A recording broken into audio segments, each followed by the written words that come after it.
Hello everyone, welcome to speak up. স্বাগত জানাচ্ছি আরও একটি নতুন ক্লাসে। আজকের ক্লাস আমরা প্র্যাকটিস করব কারেকশন 101, ক্লাস নাম্বার 5। তাহলে শুরু করা যাক। আমরা এখানে দুইটি বাক্য দেখতে পাচ্ছি।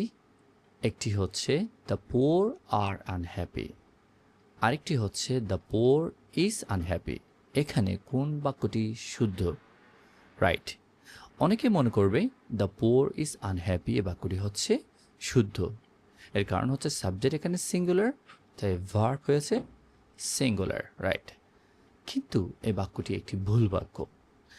কারণ হচ্ছে সাবজেক্ট যখন দি প্লাস অ্যাডজেক্টিভ হয় তখন সাবজেক্ট প্লুরাল হয়ে যায়। যদিও আমরা জানি সাবজেক্ট প্লুরাল হওয়ার জন্য নাউনের সাথে এস যুক্ত থাকতে হয়, কিন্তু এখানে এস নেই, তবুও আমরা বলছি এটি একটি প্লুরাল। আরেকটি বিষয় আছে, তা হচ্ছে এখানে দ্য পোর হচ্ছে অ্যাডজেক্টিভ পোর। সো পোর কীভাবে নাউনের কাজ করছে তা আমরা আজকে শিখে নেব। তাহলে শুরু করা যাক। সো আমরা গুরুত্বপূর্ণ একটি রুল জেনে নিব আজকে, তা হচ্ছে দি প্লাস অ্যাডজেক্টিভ হলে সাবজেক্ট প্লুরাল হয়ে যায় এবং তার পাশে নাউনের প্রয়োজন হয় না। যেমন আমরা যদি বলি রিচ পিপল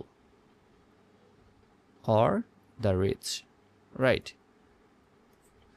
এখানে কিন্তু ট্রিপল প্রয়োজন নেই, ঠিক আছে? কারণ হচ্ছে আমরা এখানে আর্টিকেল দি পেয়েছি, তারপরে অ্যাডজেক্টিভ আছে। যদি আর্টিকেল দি প্লাস অ্যাডজেক্টিভ হয় তখন আমাদের এই নাউনের প্রয়োজন হয় না, রাইট।